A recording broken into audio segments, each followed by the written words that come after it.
Mona Sahlin era viceprimera ministra de Suecia en 1994 y era la aspirante a sustituir al primer ministro. Sin embargo, sus aspiraciones terminaron con un escándalo de corrupción en el que se anunció que había utilizado fondos públicos para comprar 2 barras de chocolate y un vestido, gastando un total de 35 euros. La indignación en Suecia fue tan grande que a los pocos días renunció a su cargo. Para los suecos la ética es fundamental, no importa la baja cuantía, sino la conducta de los políticos. La corrupción no solo se da en el sector público, también en el sector privado. Pero digamos que la corrupción a gran escala se presenta más en los gobiernos, cuando se abusa del poder y se hace uso indebido de servicios públicos para beneficio personal. La pregunta es por qué en los países nórdicos como Noruega, Suecia, Finlandia y Dinamarca la corrupción es prácticamente inexistente. Si nos basamos en la teoría económica, las personas buscan maximizar su utilidad bajo un esquema costo-beneficio. Si la probabilidad de que se descubra o se castigue un acto corrupto es baja, sería más rentable ser corrupto. En otras palabras, si el político sabe que es fácil o que no hay tanto control a la corrupción, o sea, cuando el costo de ser corrupto es bajo, hay más propensión a realizar dicho acto. Esto quiere decir, en teoría, que el nivel de corrupción de un país depende de qué tan alto sea el control para prevenir o qué tan duro sea el castigo por corrupción. Sin embargo, hay estudios que muestran que la cultura asociada a la corrupción está profundamente arraigada en las personas. Por ejemplo, si un noruego viaja a un país con altos niveles de corrupción y pocos controles, es muy probable que el noruego siga rechazando la corrupción. Por otro lado, si una persona que está acostumbrada en su país de origen a la corrupción, sobornos o chantajes viaja a Noruega, tiene más propensión a cometer actos corruptos y a saltarse las normas. Por eso, no solo la aplicación de leyes fuertes afectaría a un bajo nivel de corrupción. Hay ciertas normas culturales y sociales en los países nórdicos que han caracterizado la administración pública. Principios éticos, confianza y transparencia. En los países nórdicos la corrupción es inadmisible como comportamiento social, como se menciona en el ejemplo del inicio. La mayoría cuenta con poblaciones poco numerosas, eso significa que un pequeño acto de corrupción es conocido fácilmente por todos. La reputación se puede arruinar y suele terminar con la renuncia del corrupto. Cuando alguien es sorprendido por dar o aceptar sobornos, solo se le recuerda por sus malas acciones, se olvidan los buenos logros anteriores y las puertas de los mejores trabajos se cierran. En pocas palabras, la sociedad excluye al corrupto y a su familia.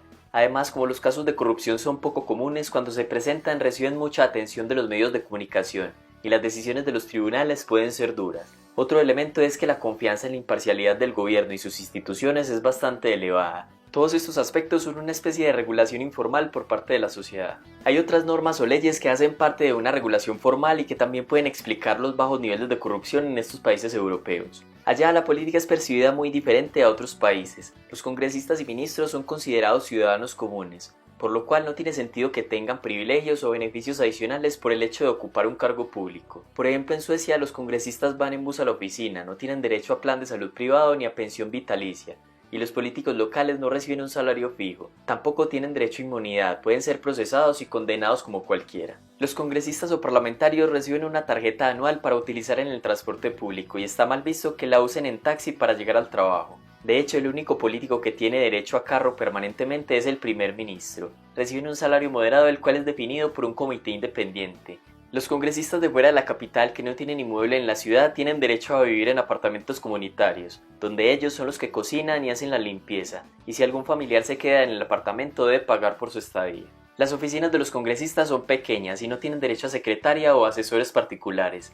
Cada partido cuenta con un grupo de asesores que comparten para todos, pero cada político organiza sus reuniones y su agenda de trabajo. En fin, la administración pública se caracteriza por la austeridad y por una idea muy clara de que los políticos son elegidos para servir y no para ser servidos. Tal vez por esto la mayoría de ciudadanos pagan sus impuestos porque confían en la transparencia de los políticos y en la regulación formal e informal que los desincentiva a ser corruptos. De igual forma, por ley, cualquier ciudadano puede acceder a toda clase de información de los funcionarios. Por ejemplo, en Dinamarca se obliga a los ministros a publicar mensualmente información relativa a gastos, viajes y donaciones, y en general pueden vigilar muy de cerca, sobre todo la prensa, cómo los políticos gastan el dinero.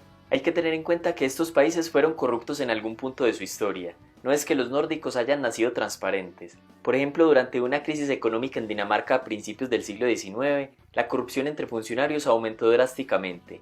Debido a la alta inflación, sus salarios reales perdieron más de la mitad de su poder adquisitivo en pocos años, y algunos funcionarios decidieron gastar dinero público para compensar sus bajos ingresos. Posteriormente fueron condenados a cadena perpetua.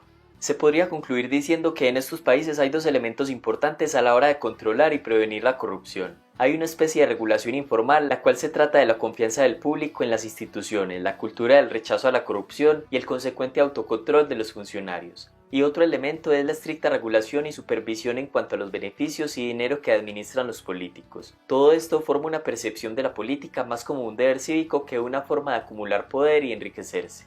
¿Qué podrían aprender los latinoamericanos de los nórdicos? ¿Es posible copiar elementos de su regulación o son procesos internos que debe vivir cada país? Deja tu opinión en los comentarios y gracias por ver el video.